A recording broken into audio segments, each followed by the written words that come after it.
Good morning बच्चों। तो class 10th के मैथ के क्लास में समांतर श्रेणी के अंतर्गत हम लोग एक्सरसाइज 5.3 पढ़ रहे थे और उसमें हम लोग क्वेश्चन नंबर 3 का आज नवा प्रश्न 9th क्वेश्चन सॉल्व करेंगे। तो a बराबर है 3, n बराबर है 8 और s बराबर है 192। तो d यानी सार्व अंतर आपको ज्ञात करना है। तो एशन का फॉर्मूला हम लिखते हैं और इसमें s बराबर 192 और n बराबर 8 और a बराबर 3 मान रखते हैं। यह 2 से 8 कटेगा 4 बार में और इस प्रकार यहां पर हो गया 6 और ये हुआ 7d। ये 4 जो है 192 के बटा में जाएगा और इधर 6 + 7d यह कट के आपको आएगा 48 और 48 में से 6 जब घटाएंगे 6 इस साइड आएगा तो माइनस में, तो 7d बराबर होगा आपका 48 - 6 यानी कि 42। तो d बराबर होगा 42/7 यानी 6 आपका आंसर d आएगा। अब इसका 10वां सवाल है कि l बराबर 28। l आपको याद होगा कि अंतिम पद को व्यक्त करता है यानी an के जगह पर आया है। s बराबर 144 है और कुल पदों की संख्या यानी n बराबर आपको 9 दिया हुआ है। तो a का मान आपको ज्ञात करना है। तो इस प्रकार आपको अंतिम पद जब दिया रहेगा तो Sn का फॉर्मूला लगाएंगे n/2 a + l।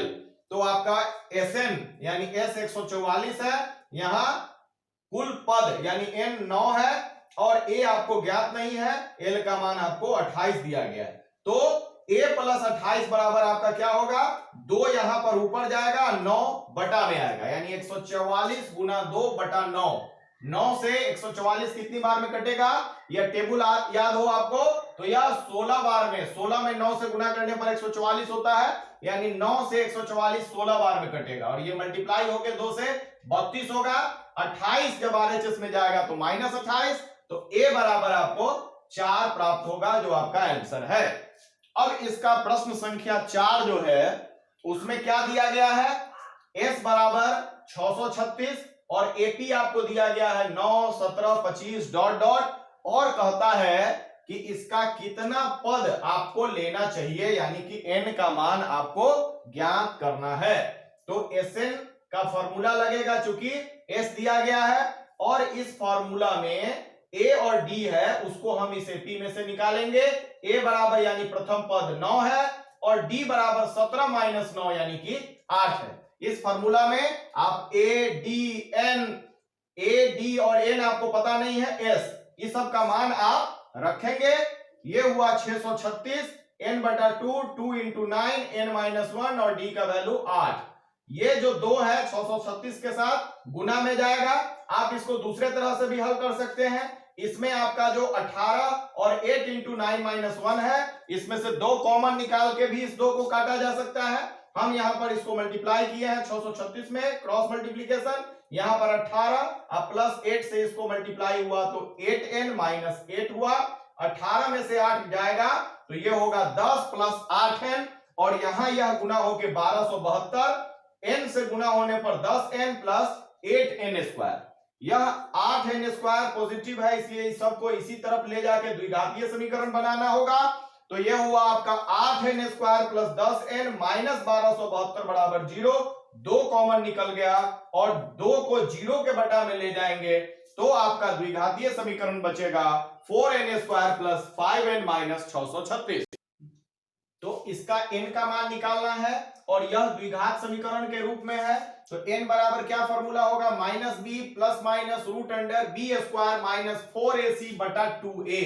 इसमें a बराबर 4 है, b बराबर 5 है और c बराबर आपका -636 है। इसको यहां पर वैल्यू पुट करेंगे तो ये आपका -5, ये 5 का स्क्वायर 25 और ये माइनस माइनस मिलके प्लस, 4 में 4 से गुना करने पर 16 और 16 में 636 से मल्टीप्लाई करेंगे तो ये 10,176 आएगा। अब बटा 4 × 2 8, इसको जोड़ेंगे तो ये आएगा 10,201 और इसका वर्गमूल आपका प्राप्त होगा 101। एक बार प्लस चिन्ह लेंगे तो -5 + 101/8, अब माइनस चिन्ह लेंगे तो -5 - 101/8।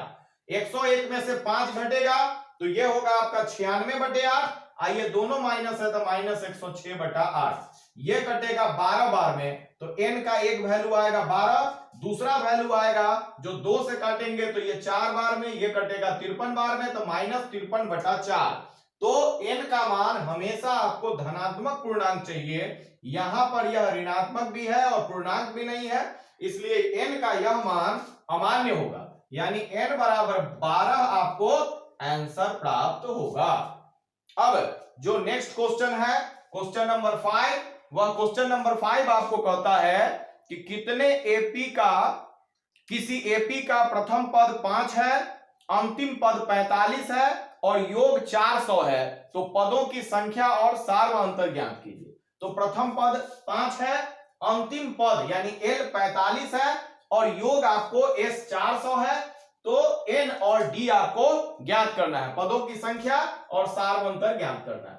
तो आपको L दिया गया है और A दिया गया है, तो आप S बराबर N/2 A + L वाला फॉर्मूला यहां यूज कर सकते हैं। S का मान रखेंगे और A और L का मान हमने रख दिया। 2 क्रॉस मल्टीप्लीकेशन हुआ 400 से, तो 400 गुना 2 और ये 45 जोड़ 5 यानी क्या होगा 50 इंटू n, 2 यहां चला गया तो 50n बराबर 800, तो n बराबर 800 बटा 50, 0 से 0 कटेगा और 5 से 80 कटेगा आपको 16 बार में, तो n बराबर 16, एक आंसर आपको प्राप्त हुआ। l बराबर आपको 45 दिया है, l यानी अंतिम पद, इसी को आप an भी कहते हैं, और n का मान जब आपको 16 प्राप्त हो गया तो an का मतलब हुआ a16, और a16 का फॉर्मूला है a + 15d, तो अंतिम पद l आपको 45 प्राप्त है और इधर हो गया a + 15d। a का मान आपको पता है कि 5 है, a का मान हमने 5 रखा और 5 को इस साइड जब हम लाएंगे तो 45 - 5 बराबर 15d, तो d बराबर हुआ 45 में से 5 जाने पर 40 अब बटा 15, 5 से कटेगा 3 बार में, ये 5 से कटेगा 8 बार में, तो d बराबर आपका 8/3 प्राप्त होगा। अगला प्रश्न में आपको प्रथम पद a 17 दिया है, अंतिम पद an 350 दिया गया है, सार अंतर आपको 9 दिया गया है और पदों की संख्या और पदों का योग आपको ज्ञात करना है। प्रश्न संख्या 6 में प्रथम पद अंतिम पद आपको दिया गया है, सार अंतर 9 है, तो इसमें कितने पद है और इनका योग क्या है। तो आपको an दिया गया है, तो an का सूत्र होता है a + n - 1 × d, तो an का वैल्यू पुट करेंगे, a का मान पुट करेंगे और d का मान रखेंगे, तो इसमें आपका 17 इस साइड से इधर आएगा तो माइनस में, और ये आपका n - 1 × 9, ये घटाने पर आपको प्राप्त होगा 333, और ये जो गुना में 9 है ये आपको बटा में आएगा, तो n - 1 बराबर आपको आया, ये कट के आएगा आपको 37 बार में कटेगा, तो n - 1 बराबर 37 और आपका n बराबर होगा 37 + 1 यानी n बराबर 38 आपका आंसर हुआ। n का मान जब निकल जाएगा तो s निकालना है, पदों का योग, और इसमें आपको a, an और n सब ज्ञात है, इसलिए फॉर्मूला लगाएंगे s बराबर n/2 a + an, n का वैल्यू 38, a का वैल्यू 17, an का मान 350, ये 2 से 38 कटेगा 19 बार में, तो 19 गुना इसको जोड़ेंगे तो 367, यह गुना करके 6973 प्राप्त होता है, जो इसका अभिष्ट आंसर है। अब प्रश्न संख्या 7 आपको कहता है कि उस एपी के प्रथम 22 पदों का योग ज्ञात कीजिए जिसमें d बराबर 7 है और 22वां पद 149 है, तो 22वां पद 149 है, d बराबर 7 है और 22 पदों का योग आपको ज्ञात करना है, यानी s22 आपको निकालना है। तो a22 आपको दिया गया है, a22 का फॉर्मूला होगा a + 21d, a22 का वैल्यू 149 और यहां पर a का मान आपको पता नहीं है, d बराबर 7 रखेंगे, तो 149 बराबर a + 21 × 7 बराबर 147, तो a बराबर होगा 149 और इस साइड आने पर -147, घटा के a का मान आपको 2 आएगा, और a का मान जब निकल जाएगा तो आपको s22 निकालना है, यानी Sn का फॉर्मूला रखेंगे, क्योंकि यहां पर आपको a भी पता है और an यानी 22वां पद अंतिम पद भी आपको ज्ञात है, तो Sn बराबर n/2 a + an, तो n का वैल्यू जब 22 रखेंगे तो यहां 22 और यहां पर a22, A22 का मान 149 आपको दिया गया है, A का मान 2 हम निकाल चुके हैं और N तो आपका 22 है, तो ये कट के आपको आया 11। ये आपका 2 प्लस 149, तो 11 गुने 149 में 2 जोड़ने पर 151, यह गुना करके S22 आपको 1661 प्राप्त होगा। आठवें प्रश्न में आपको कहता है कि उस एपी के प्रथम 51 पदों का योग ज्ञात कीजिए जिसके दूसरे और तीसरे पद क्रमशः 14 और 18 है। तो दूसरा पद 14, तीसरा पद 18 दिया गया है और 51 पदों का योग यानी S51 आपको निकालना है। और सार अंतर का मतलब होता है कि बाद वाले पद में से पहले वाला पद घटाना। यहां पर दो क्रमागत पद चूंकि दिए गए हैं A2 और A3, ठीक A2 के बाद A3 का पद आपको दिया गया है, इसलिए D A3 माइनस A2 करके भी आप निकाल सकते हैं। तो A3 है आपका 18, A2 है 14, घटाने पर D आपको प्राप्त होगा 4। तो A2 आपका जो है यह 14 था, तो A2 बराबर फॉर्मूला है A प्लस D बराबर आपको दिया गया है 14। तो इसमें आप A प्लस डी का वैल्यू 4 रखेंगे तो A बराबर 14 माइनस 4, A बराबर आपको 10 प्राप्त हो जाएगा। अब S51 आपको ज्ञात करना है, तो आप Sn का फॉर्मूला रखेंगे और Sn के फॉर्मूला में आपका n बराबर यहां 51 है, तो n बराबर 51 रखा गया, यहां भी 51 और यहां पर भी 51, और A का मान यहां 10 रखे, D का वैल्यू आप 4 रखे। सबका जब मान आप रख दीजिएगा तो S51 का मान इसको सॉल्व करके निकाल सकते हैं। यहां हुआ 51/2, यहां 20, ये हुआ आपका 51 माइनस 1 यानी 50 गुना 4, ये गुना होके होगा 200 अब प्लस 20 यानी 220, और ये आपका 2 से 220 कटेगा 110 बार में, तो 51 गुना 110 यानी 5610 आपको उत्तर प्राप्त होगा। अब प्रश्न संख्या 9 की तरफ चलते हैं।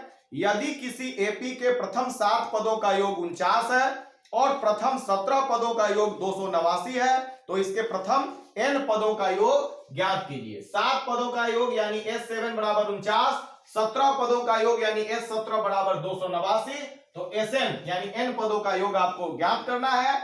सभी में आपको Sn का फॉर्मूला यूज करना होगा, इसलिए हम लिखेंगे Sn बराबर n/2 2a plus n minus 1 into D जो फॉर्मूला है।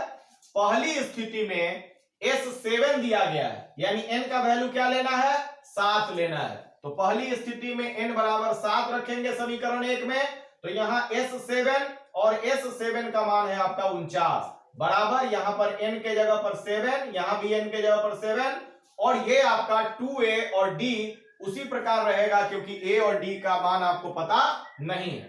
क्रॉस मल्टीप्लीकेशन होगा, 2 ऊपर जाएगा 7 नीचे आएगा, 7 से 49 कटेगा 7 बार में, और इधर आपका 2a प्लस 7 माइनस 1 यानी 6d, इसमें आप 2 कॉमन ले सकते हैं तो बचेगा a प्लस 3d, तो a प्लस 3d बराबर आपको आएगा यहां 7 गुना 2 यानी 14, और ये 2 जो था गुना में बटा में आएगा तो कट जाएगा आपको 7 बार में, तो दूसरा समीकरण आपको प्राप्त हुआ a प्लस 3d बराबर 7।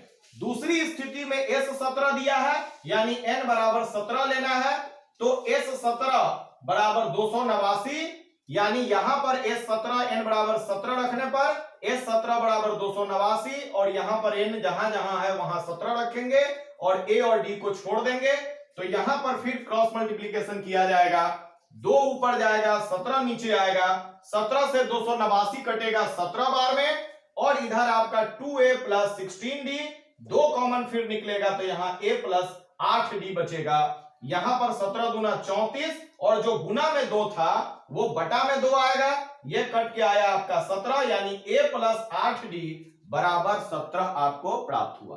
तो आप समीकरण 2 और 3 में विलोपन विधि का प्रयोग करेंगे, यानी कि समीकरण 3 में से समीकरण 2 जब घटाएंगे तो a जो है दोनों का कैंसिल हो जाएगा, 8d में से 3d घटेगा तो 5d, और इधर 17 में से 7 घटेगा तो 10, तो d बराबर क्या आया आपको 10/5 यानी कि 2। d का मान निकल जाने पर आप d का वैल्यू समीकरण 2 में रखेंगे, तो a प्लस 3 इंटू डी का वैल्यू 2 बराबर 7, तो a बराबर होगा 7 माइनस 6 यानी कि 1 आपको प्राप्त होगा। जब a और d का मान आपको पता चल जाएगा तो Sn निकालना है जो समीकरण 1 से आपको प्राप्त होगा, तो Sn बराबर n/2 और 2a, a का जगह पर 1 और फिर प्लस n-1 इंटू डी बराबर 2 मान रख देंगे। यहां पर क्या आया 2 इंटू 1 बराबर 2, 2 से मल्टीप्लाई होगा तो यहां होगा 2n-2, इस प्लस माइनस का 2 जो है वो कटेगा, यहां पर n/2 इंटू 2n, ये 2 से 2 कट जाएगा तो यहां Sn बराबर आपको n स्क्वायर प्राप्त हुआ, जो आपका अभिष्ट आंसर है। तो बच्चों इसी के साथ आज का यह क्लास समाप्त होता है। आप इसी प्रकार चैनल को देखते रहें, इसे सब्सक्राइब करें, लाइक करें। धन्यवाद।